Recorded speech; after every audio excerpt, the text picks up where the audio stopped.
Being humble is often seen as quite an attractive trait. It's where someone could be a complete nutter, drunk on power, but instead remains quite grounded and modest despite their accomplishments.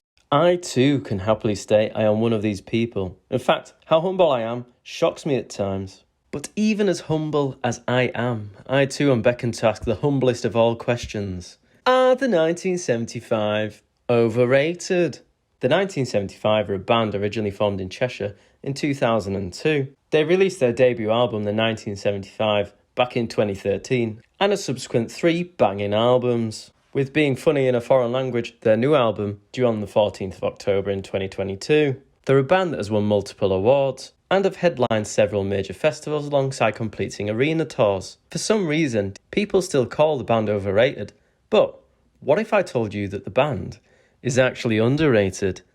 Despite all of the aforementioned, how could it be that a band that is so successful actually be considered underrated? So grab your tinfoil hats, because we're going to go in and take a look. I think the main aspect of the 1975 being considered underrated derives from the broader commercial appeal of the band. Matty Healy himself said on the How Long Gone podcast that they're the biggest band in the world that you've never heard of, and to be honest, I think this is kind of true. Somehow, despite the awards and headliners, they still haven't managed to branch into the same pocket that a lot of famous bands like The Killers or Arctic Monkeys have, for example. This again was addressed on the How Long Gone podcast, where Matty Healy spoke about how their songs aren't particularly played on the radio. So there's this wider audience that has no idea who they actually are. Therefore, you've got this perfect cocktail for being labelled as overrated and underrated, as there's a lot of people who haven't heard of you, and at best, they've maybe heard the song Chocolate at one point in their life. Yet then see the band headlining major festivals and winning awards everywhere. And to be honest, I think if I saw a band that I hadn't particularly heard of either winning all these awards and headlining big festivals that I go to, I'd equally be a bit confused too. Or maybe even a bit salty. And after hearing what Matt Healy had to say on that podcast, come to think of it, I don't hear them around a lot either. If you live in the UK and you watch shows on ITV, you'll sometimes hear Chocolate looped in the background, or you might hear them played in a club or a bar that plays specifically indie or rock and roll type of music. But besides that, you don't really hear them, although I did hear them in a Home Bargains the other day.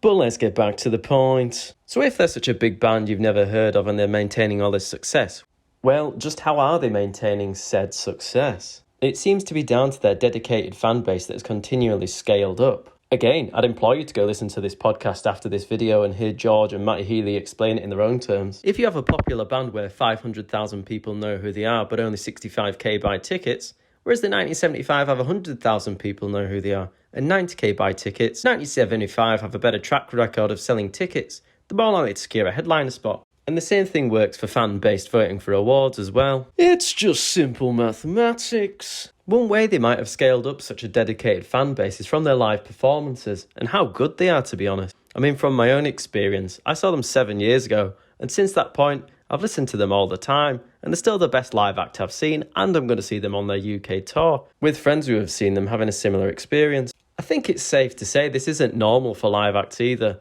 Otherwise, I'd have hundreds of favourite bands from the past 10 years of gigs I've gone to, which I don't.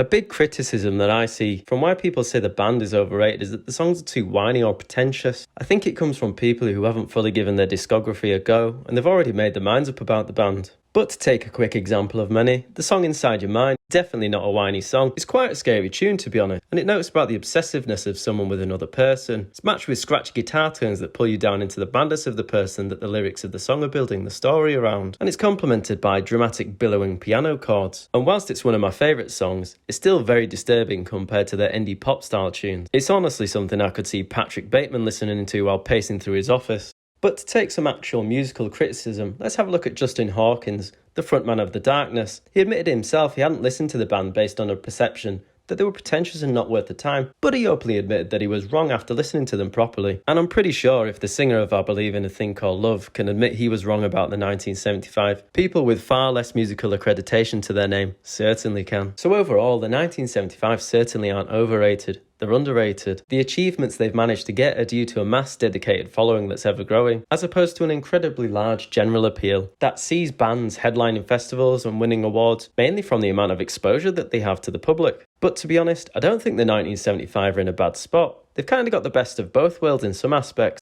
They've got an incredibly dedicated audience that allows them to continue headlining festivals, releasing #1 albums, whilst also knowing that they maintain their integrity to their fans, or that they don't have to sell out and start making music they don't like, as the fan base will always be there for them. Overall, I'm really excited to hear their new album in the next few weeks, and I'm sure I'll do a review of it, so stick around. And on that note, I think I'll say ta-ra for now.